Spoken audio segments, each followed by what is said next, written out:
ഇന്ന് ഒരു സിമ്പിൾ റെസിപ്പിയാണ് കേട്ടോ, മാംഗോ പിക്കിൾ റെസിപ്പിയാണ്. അപ്പോൾ മാങ്ങയൊക്കെ ഇതേ നന്നായി കഴുകി വൃത്തിയാക്കി എടുത്തിട്ടുണ്ട് കേട്ടോ.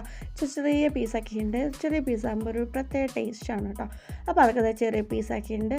നാടൻ വെളിച്ചെണ്ണയിൽ കായം വറുത്തെടുക്കുന്നുണ്ട് കേട്ടോ. കായം വറുത്തെടുത്ത ശേഷം നമുക്ക് കുറച്ച് ഉലുവയും അതിന് ശേഷം കുറച്ച് കുരുമുളകും കൂടി എണ്ണയിലിട്ട് വറുത്ത് കോരണം കേട്ടോ. കുരുമുളക് ഇടുന്നതും ഒരു പ്രത്യേക ടേസ്റ്റാണ്. അപ്പോൾ നന്നായി മൊരിഞ്ഞ് വന്നിട്ടുണ്ട്.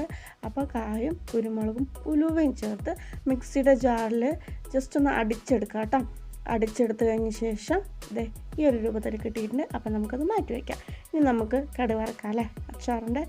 അപ്പോൾ ഇതേ നമ്മൾ കടുക് വറുത്തുകൊണ്ടിരിക്കുന്നുണ്ട്. അതിലേക്ക് കുറച്ച് വെളുത്തുള്ളിയും കറിവേപ്പില ഇടുക, നന്നായി മിക്സ് ചെയ്യുക.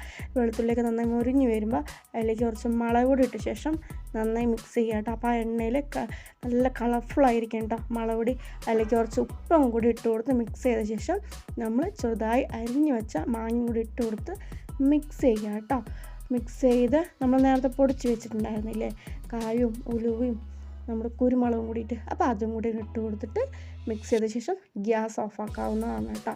നമ്മുടെ സിമ്പിളായ ടേസ്റ്റുള്ള മാങ്ങച്ച റെഡിയായി കഴിഞ്ഞിട്ടുണ്ട് കേട്ടോ. ഇങ്ങനെ നിങ്ങൾ ആരെങ്കിലും ചെയ്ത് നോക്കില്ലെങ്കിൽ ചെയ്ത് നോക്കുക, സൂപ്പർ ടേസ്റ്റാണ്. ട്രൈ ചെയ്യണേ.